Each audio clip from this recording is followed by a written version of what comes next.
না এই নৌকো সংস্কৃতি আমার গলিটায় আগুন ধরে যায়, এ দাবি আদায় করেছে। বাংলার প্রাচীনতম ঐতিহ্যকে ধরে রাখতে নতুনভাবে যাত্রা শুরু করেছে বাইচ নৌকা সংরক্ষণ সংগ্রাম কমিটি। দেশের বিভিন্ন জেলার নেতৃবৃন্দের উপস্থিতিতে ৩ বছরের জন্য এই সংগঠনের কেন্দ্রীয় কমিটি গঠন করা হয়।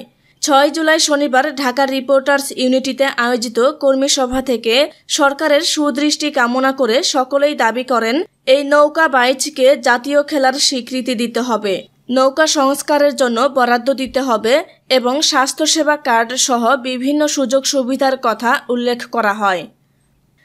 বাংলার লক্ষ লক্ষ মানুষকে আনন্দ দিতেই বছর ঘুরে বর্ষা মৌসুমে এই নৌকা বাইচের আয়োজন করা হয়।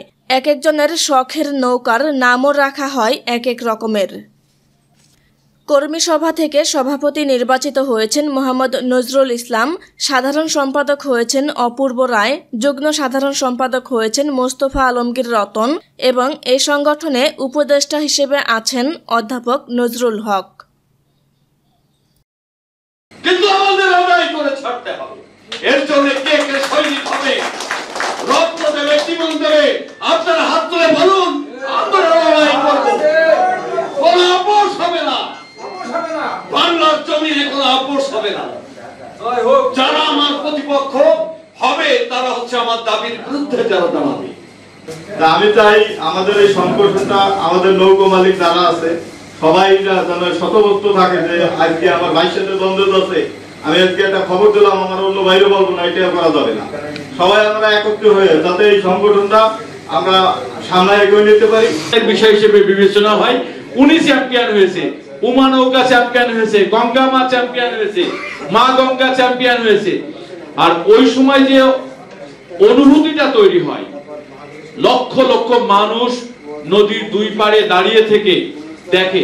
আপনারা জানেন যে ঢাকার আশপাশ যে 4টা নদী আছে, এখানে আপনাদের অনেক কথা আমি শুনেছি, গুরুত্বপূর্ণ কথা, আপনাদের সংগ্রামের কথা, আপনাদের জীবনের কথা, আপনাদের লড়াইয়ের কথা, আপনাদের প্রতিদিনের কথা।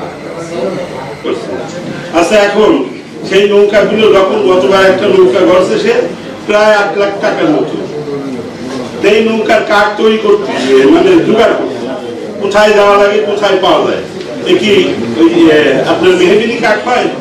মেহগিনি কাঠে পায় না।